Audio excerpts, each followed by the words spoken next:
مسجد کی فضا میں قرآن کی پاکیزہ آوازیں گونج رہی ہیں۔ بچے جن کے چہروں پر معصومیت ہے اپنی آنکھوں میں علم کی روشنی لیے بیٹھے ہیں۔ ان کے استاد مولانا صاحب محبت اور شفقت کے ساتھ بچوں کو قرآن کی تعلیم دے رہے ہیں۔ مولانا صاحب نے بچوں کو قرآن کی عظمت اور اس کے بیانیہ کی طاقت کے بارے میں بتایا کہ یہ کتاب زندگی کا راستہ دکھاتی ہے۔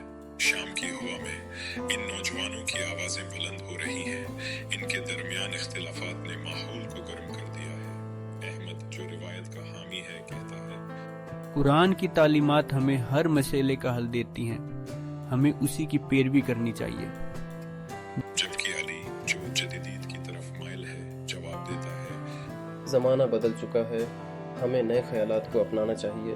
مولانا صاحب نے نوجوانوں کے خیالات کو غور سے سنا اور پھر مسکراتے ہوئے کہا، قرآن ہمیں نہ صرف ہماری روایت کی قدر کرنا سکھاتا ہے بلکہ ہمیں یہ بھی بتاتا ہے کہ ہم نئے علم کو کیسے اپنائیں۔ ان کی باتوں نے نوجوانوں کے دلوں میں سکون پیدا کر دیا اور ان کے اختلافات کم ہو گئے۔ چاند کی روشنی میں نوجوانوں کے چہرے پر سکون جھلک رہا ہے۔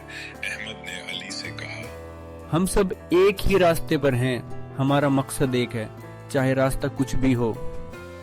علی نے مسکراتے ہوئے سر ہلایا اور کہا، ہاں، ہمیں مل کر زندگی کے سفر پر چلنا ہے۔ قرآن کی طاقت نے ان کے دلوں کو جوڑ دیا۔